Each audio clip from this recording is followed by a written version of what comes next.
Quinta-feira, 24 de agosto de 2023. Lula nega que BRICS seja anti-Ocidente e comemora a entrada de novos países no último dia de encontro na África do Sul. Começa o pagamento do piso salarial da enfermagem.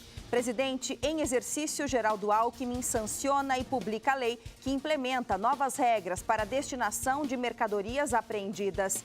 Órgão Ambiental do Paraná realiza queimadas controladas no Parque de Vila Velha para combater plantas invasoras. Currículo mal elaborado está entre os principais obstáculos para uma recolocação no mercado de trabalho. Essas e outras notícias a partir de agora no CNT Jornal, que está no ar.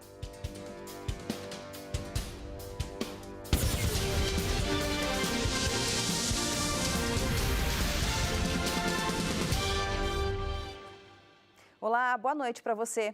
Hoje, o bloco econômico do BRICS anunciou a entrada de 6 novos países no grupo. Antes de seguir viagem por outros países na África, o presidente Lula fez um balanço do encerramento do encontro. Durante o encerramento da cúpula, o brasileiro voltou a criticar os juros de instituições financeiras para países em desenvolvimento. Muitas nações se veem hoje tolhidas por dívidas impagáveis.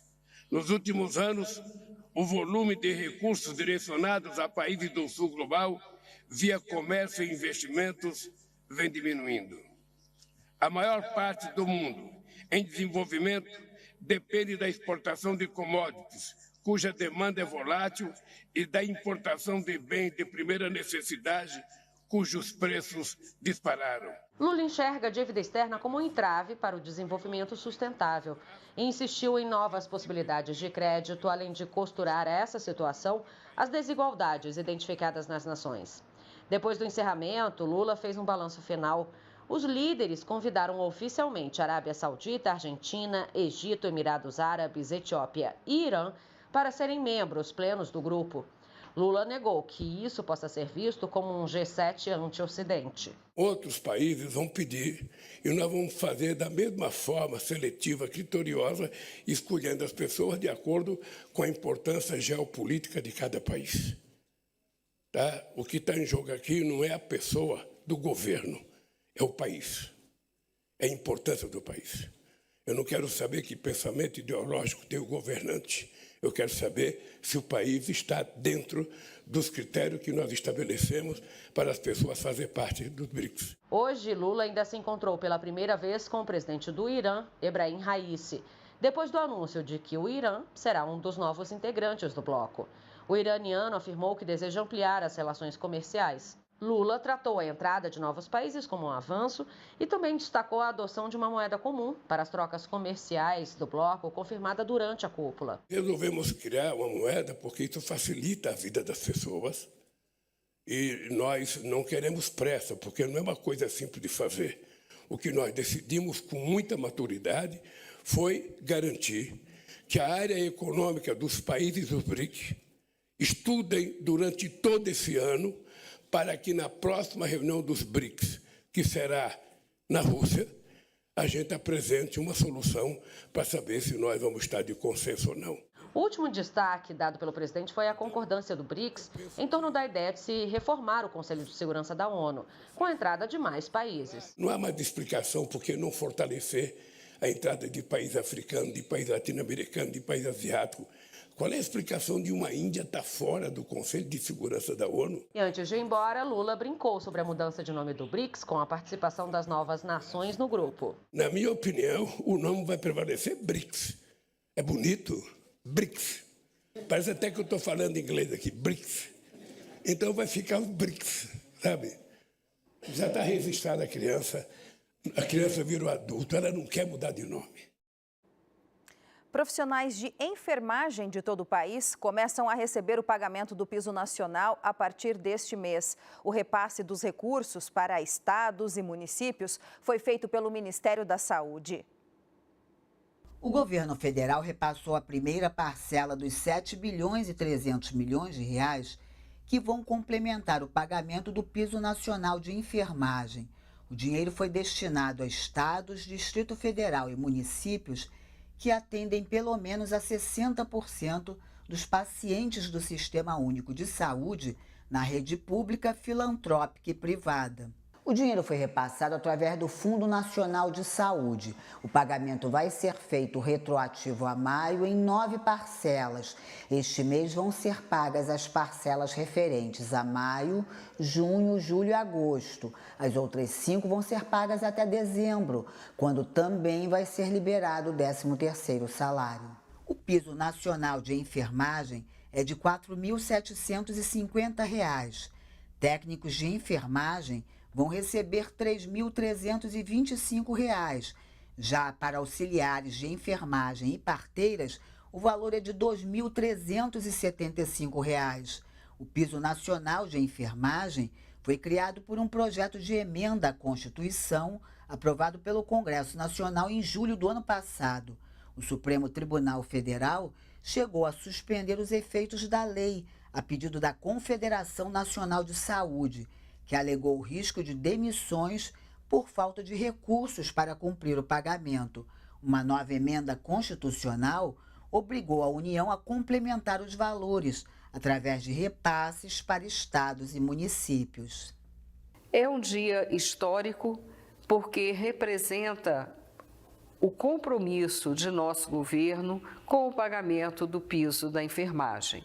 Quero, nesse momento, ressaltar a importância que tem para mim, como ministra da Saúde, e para todos no Ministério e todos no governo liderado pelo presidente Lula, da categoria da enfermagem, que mostrou seu valor ao longo de uma história de muito trabalho, de muitas realizações, e que foi testada até o limite durante a pandemia de Covid-19. No mercado financeiro, a quinta-feira foi de queda na bolsa e alta no dólar.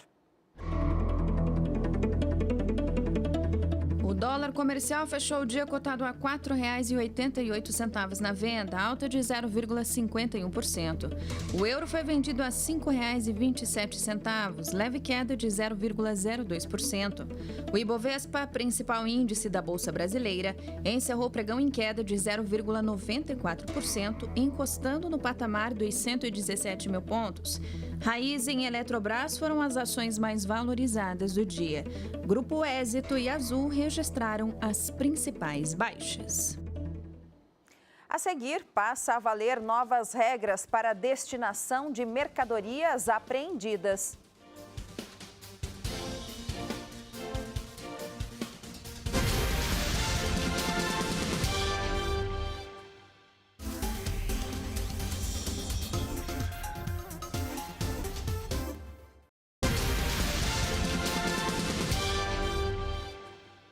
A Receita Federal abriu consulta ao 4º lote de restituição do imposto de renda. O dinheiro vai ser depositado no próximo dia 31.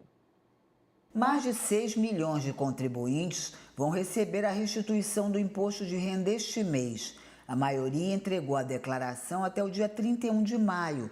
Também foram incluídos no 4º lote idosos de 60 a mais de 80 anos e pessoas com deficiência ou moléstia grave. No total, vão ser depositados 7 bilhões e meio de reais. O dinheiro vai estar disponível a partir do dia 31 deste mês. A consulta pode ser feita na página da Receita Federal. Este é o penúltimo lote de restituição do imposto de renda. O último vai ser pago em setembro. O presidente da República em exercício, Geraldo Alckmin, sancionou a lei que implementa novas regras para os procedimentos fiscais de apreensão de mercadorias. A regra foi publicada hoje no Diário Oficial da União. A medida pretende dar agilidade às decisões sobre recursos e destinação das mercadorias para autorizar a saída dos produtos apreendidos de centenas de depósitos. É uma forma de liberar espaço para armazenar novas apreensões da fiscalização.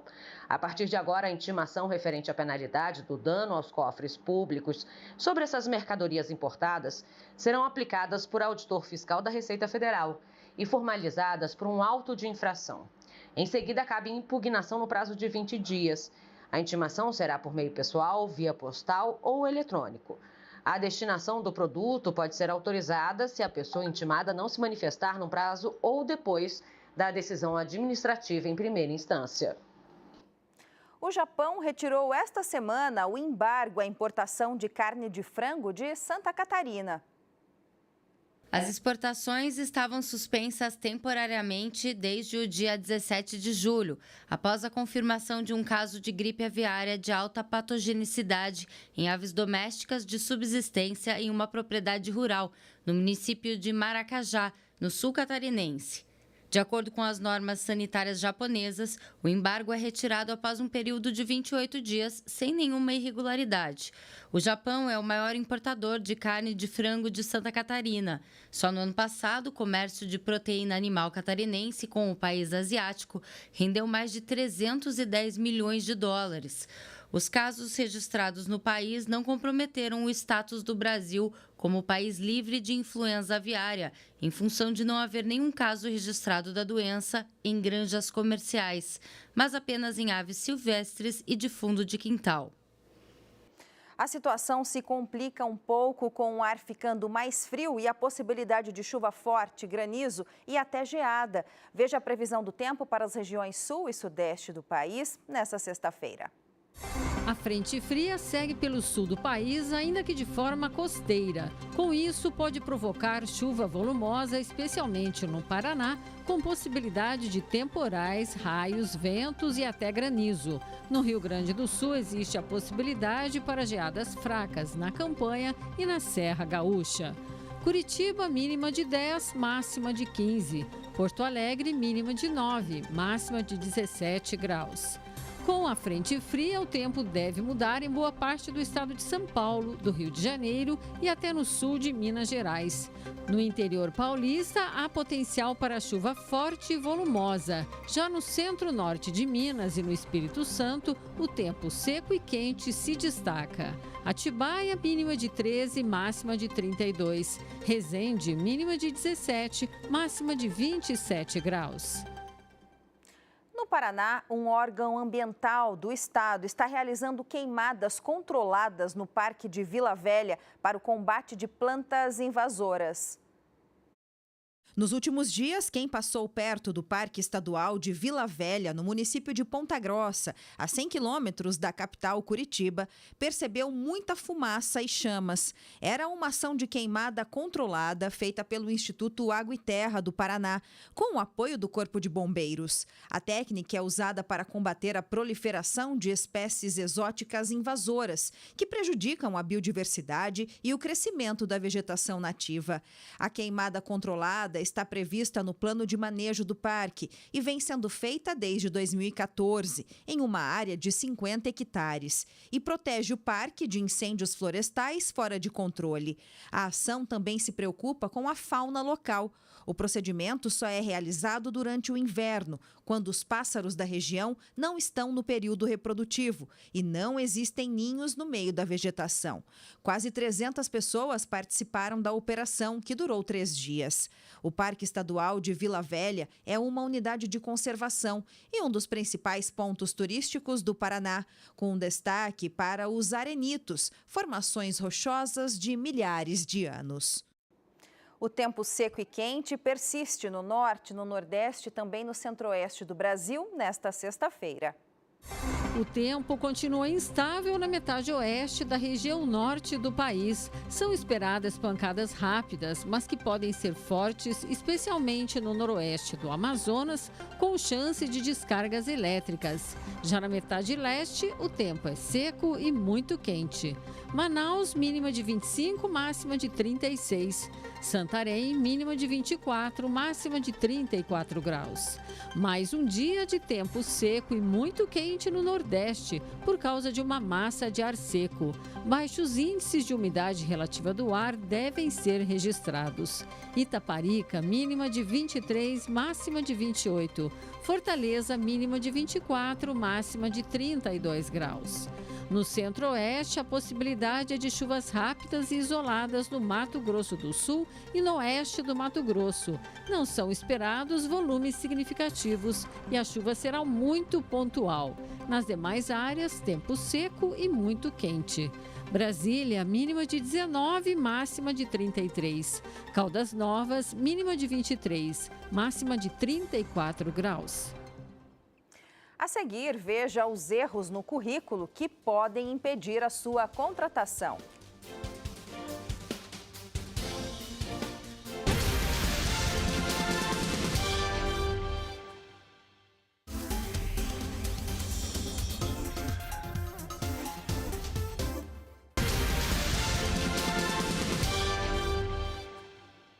Esta semana é considerada a melhor deste mês para a observação da Lua. O Observatório Municipal de Americana, em São Paulo, abre suas portas para uma experiência de contemplação celeste. Os amantes da astronomia têm uma oportunidade única nesta semana para explorar os mistérios da Lua. De acordo com o Observatório Municipal de Americana, vinculado à Secretaria de Cultura e Turismo da Prefeitura, estamos na melhor fase de agosto para observar nosso satélite natural. As visitas públicas acontecem às quartas e sextas-feiras, com grupos alternados a partir das 7 horas da noite. Além da Lua, o OMA também dá início à temporada de observação dos gigantes do nosso sistema solar. Os grupos agendados para as 9 horas da noite e às 10 horas poderão explorar Saturno, planeta com seus famosos anéis, que são considerados uma das maravilhas cósmicas. Em breve será a vez de Júpiter, o maior planeta do sistema solar. No entanto, é importante ressaltar que, em caso de condições climáticas adversas, a programação será automaticamente cancelada, exigindo um novo agendamento. Para quem está interessado em participar dessa experiência, vale lembrar que a entrada de crianças menores de 5 anos na cúpula do observatório não é permitida. No entanto, os pequenos podem compartilhar o céu estrelado ao lado de um adulto responsável usando os telescópios externos localizados no deck de observação. Conseguir um emprego é um desafio para muitos brasileiros. Erros de português e falta de informações no currículo dificultam a recolocação no mercado de trabalho. Veja como aumentar as suas chances na conquista por uma vaga. Rafael atua na área de vendas e sabe a importância do currículo na disputa por uma vaga. Sempre procuro me espelhar em quem fez, pesquiso na internet para não cometer nenhum tipo de erro que venha desabonar. Com quase 9 milhões de desempregados no Brasil, a disputa por uma vaga no mercado de trabalho fica cada vez mais acirrada. A dificuldade para conseguir um emprego muitas vezes pode estar na elaboração do currículo. Esta psicóloga especialista em recursos humanos explica que o processo de recrutamento começa antes da entrevista, quando os currículos são selecionados. O currículo é um documento formal e as pessoas têm muitas dúvidas. Então, quais são os dados que vão no currículo? Dados de contato, às vezes o candidato esquece de colocar telefone, esquece de colocar um e-mail. Então, o candidato pode colocar o seu nome, o seu bairro, telefone, e-mail, colocar qual o cargo que ele pretende, colocar o resumo das qualificações, colocar quais os empregos anteriores e os cursos que fez. Segundo pesquisas, erros de português estão entre os principais fatores para a eliminação em um processo seletivo, pois podem representar falta de conhecimento da língua portuguesa, falta de atenção e até displicência. Outro fator que faz com que o currículo já seja descartado é a ausência de informações, como experiências e objetivos profissionais. Nós temos 2 modos de fazer avaliação, de forma com a inteligência artificial, que são robôs que verificam esse currículo. Então, às vezes, se a pessoa não escrever as palavras-chave, possivelmente ela está fora, que ela não passa por esses programas. E tem a visão humana mesmo, uma pessoa que trabalha enquanto recrutadora, ela está lá olhando aquele currículo e vendo cada um. Então, é inviável hoje uma pessoa colocar 3, 4 páginas, mas mais do que o número de páginas, são as informações, as palavras-chave. Após elaborar um bom currículo, o próximo passo é a preparação para a entrevista. A psicóloga diz que essa etapa costuma causar apreensão entre os candidatos, principalmente as dinâmicas e as temidas perguntas do recrutador. Tanto na entrevista online quanto na entrevista presencial, a comunicação, a postura, e em especial a energia do candidato, aquela vontade realmente de participar da empresa, de trabalhar, porque o empregador, o que ele busca? Uma pessoa que vai entrar na empresa, ao entrar na empresa, realmente tem uma dedicação. E se a pessoa nem no processo seletivo não busca essa dedicação, dificilmente, quando ela estiver trabalhando, terá esse resultado. Além disso, para se destacar no mercado de trabalho, também é preciso flexibilidade, estar aberto a mudanças e a novos desafios. Eu acredito que você tem uma probabilidade de sempre estar se recolocando no mercado de trabalho, né? Ainda mais no mercado como o meu, que oscila, eu estou sempre atento a oportunidades. Por hoje é só, uma boa noite para você e até amanhã.